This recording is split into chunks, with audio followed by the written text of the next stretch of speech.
Nu, sveikiņi! Daudzi man pēdējā laikā raksta, ka cāļi slimojot, izskatoties nesmuki un mirstot nost pirmā mēneša laikā. Kur man viens ir cālis, kurām es jau redzu iemeslu, viņam ir pārāk daudz eimērijas. Viens šūņi iekšā eimērija, kas izraisa kokcidozi. Tā ir cāļu visizplatītākā slimība, no kā visvairāk cāļi mirst nost. Principā pirmā pazīme viņam ir ierauts kakliņš iekšā. Viņš ēd, viņam ir pat guza pilna, bet paspiežot pie kloākas, nāk ārā šķidra kaka un tāda tā kā putaina burbulīšiem. Tas nozīmē, ka viņai ir iekšā, ka viņš praktiski jau ir inficēts ar kokcidozi, jā, tā tad eimērija. Šitas te cālis nedēļas laikā, viņš ir apgradzenots un viņš ir pieņēmies tikai pa 14 gramiem.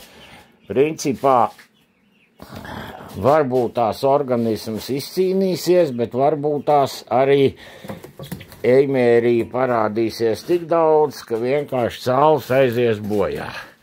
Tātad, kāda mums ir līdzekļi pret kokcidozi? Ir speciālie preparāti, kas ir ārstēšanai. Principā tas ir baikoks. Eiropā atļautais, pieņemtais, bet viņu nopirkt Latvijā, es nezinu, vai viņš ir reģistrēts. Maksā viņš ļoti dārga, litrs kaut kur pār par 100 eiro noteikti, ja ne vēl dārgāks, un nopirkt viņu, teiksim, pat priekš 100 cāļiem, tas nozīmē, ka jūs 50 grams, 100 grams izlietosiet ārstēšanai un pārējo visi visticamāk izliesiet ārā, nu varētu padalīties ar kādu.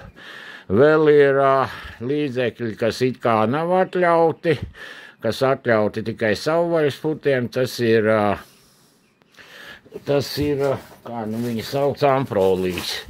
Amprolī kaut kāds hidrotāts, jā, bet ir līdzekļi, kas ir profilaksē, jā, tā tad ir kaut kādi, kuri saistīts ar koku nosaukumu, es tiešām tagad nezinu tos speciālos, jo es neesmu lietojis, jā. Un kā mēs varam cīnīties? Pirmām kārtām jābūt tīriem sausiem pakaišiem. Agrāk valdīja uzskats, ka kokcidoze ir saslimts tad, ja ir netīri pakaiši un mitri viņi. Man ir absolūti sausi pakaiši, skaidrs un vienalga kokcidoze parādās kaut kādai daļai cāļu. Redz konkrēti tā kā šitam. Tīrīts arī ir. Es nepilnu 5 dienu atpakaļ es pārliku tīrā. Praktiski reizi nedēļā 10 dienās liels daudzums ar skaidām tiek nomainīts. Beru klāt, jāber klāt ir arī pakaišiem pulveris, kas ir šitie te visi smaržīgie, kas uzsūc mitrumu uz sveķu bāzes, tas arī nepatīk eimērijai. Es vēl kā daru, es līdz 2 mēnešiem praktiski nelaižu viņus ārā, jo eimērija dzīvo dabā, es pat viņiem zāli nenesu iekšā, tā kā agrāk darīju, es agrāk centos ātrāk iznest putnus saulītē, bet rezultātā stipri slimoja tie putni, bieži krita ar kokcidozi. Tā kā tas viss ir viens no profilaks līdzekļiem ir āboletiķi padot 5 dienas, nedēļu, pēc tam nedot, jo, cik es saprotu, tad eimērijai nepatīk skāba vidzarnās.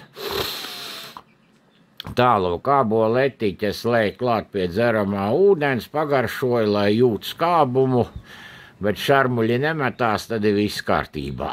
Tā tad skābu ūdeni dodam ar etiķi. Nu, labākais viņu būtu, protams, nolikt atsevišķi, jo viņš kakās to pašu eimēriju ārā un pēc tam citi cāļi var to saņemt. Pēc 1,5–2 mēnešiem principā pret kokcidozi cāļiem ir imunitāte un ar kokcidozi viņi praktiski neslimo. Ja nu vienīgais viņi ir smagā stadijā viņu izslimojuši, kaut kādu 2 nedēļu vecumā viņš ir smagā stāvoklī izslimojis un tomēr izdzīvojis, tad var būt 3-4 mēnešos, tad, kad sāk nobriest dzimuma orgāni, tad var parādīties kāda slimība, kas ir saistīta ar to, ka viņš jau mazā vecumā ir izslimojis kokcidozi un tā viņam ir sabojājis kādu no iekšējiem orgāniem.